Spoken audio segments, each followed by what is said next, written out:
易建联事件，我昨天一口断定是假的，是 AI 在搞鬼。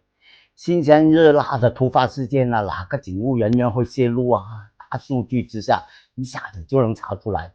周海媚被送进北京顺义医院抢救，病历一下子被泄露了，但是病历呢是电子版，很多医院的人看到，普通人是不会列照新闻的。就像去超市偷东西，只有惯犯才会偷。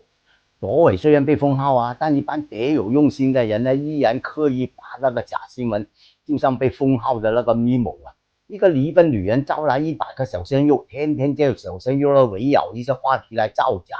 造谣啊。好，那中秋节我走进了民政局离婚，但是这个假新闻、假头条热搜啊，当天就令咪蒙的赚了100万的那个广告费了。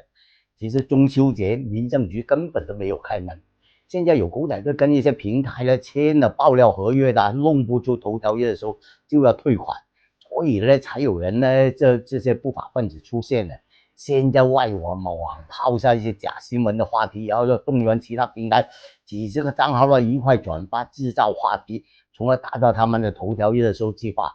爱凑热闹的小孩子呢，千万别跟风上当，惹上官非了就坐牢了，到时候就后悔了。上个山多终遇虎，易建联事件才被人曝光了10多个小时就水落石出了，警方值得称赞的。